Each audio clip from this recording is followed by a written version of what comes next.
네, 트럼프 대통령의 제안, 그리고 이어진 북한의 신속한 반응 그 이후 북미 간 혹은 남북미 간 정상 간의 역사적인 비무장지대 깜짝 만남 가능성으로 관심이 쏠리고 있습니다. 네. G20 정상회의에 참석했던 문재인 대통령도 조금 전 귀국해 트럼프 대통령을 맞을 채비에 들어갔습니다. 청와대 취재기자 연결합니다. 우철희 기자. 네, 청와대입니다. 네, 남북미 이 세 정상 간의 역사적 만남 가능성이 급부상하고 있는데 우선 이 청와대 차원의 어떤 움직임이 감지가 되고 있나요? 네, 청와대는 일단 신중한 입장을 유지하고 있습니다. 사전 조율이 없었던 깜짝 제안인 만큼 공개적인 반응을 자제하면서 성사 가능성을 타진하고 있는 것으로 보입니다. 청와대는 북미 정상의 회동은 물론 남북미 세 정상의 회동이 이뤄질 가능성도 대비하고 있는 것으로 전해졌습니다.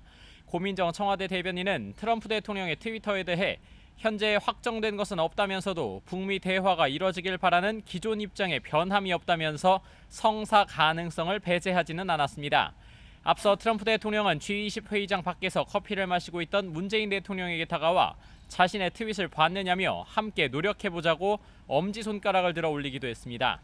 다만 트럼프 대통령은 이번에 김정은 국무위원장을 만난다 하더라도 그것은 회담이 아니라 회동이라고 밝혀서 비핵화나 평화체제에 관한 깊이 있는 대화가 이루어지기는 어려워 보입니다.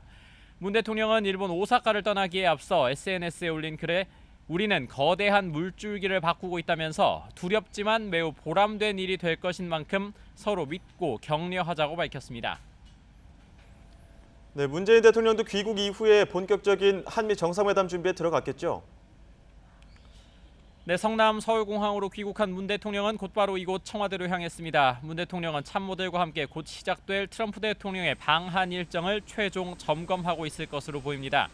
두 정상은 잠시 뒤 저녁 7시 40분부터 청와대 상춘제에서 환담에 이어 친교 만찬을 함께 할 예정입니다.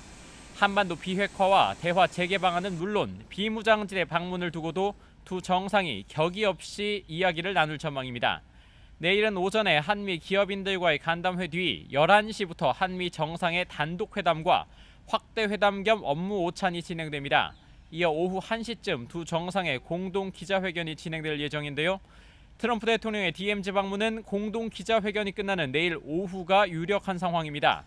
북미 또는 남북미 세 정상의 만남이 실현된다면 현재 교착 상태인 한반도 비핵화 협상이 전환점을 맞는 분수령이 될 것으로 보입니다. 지금까지 청와대에서 YTN 우철입니다.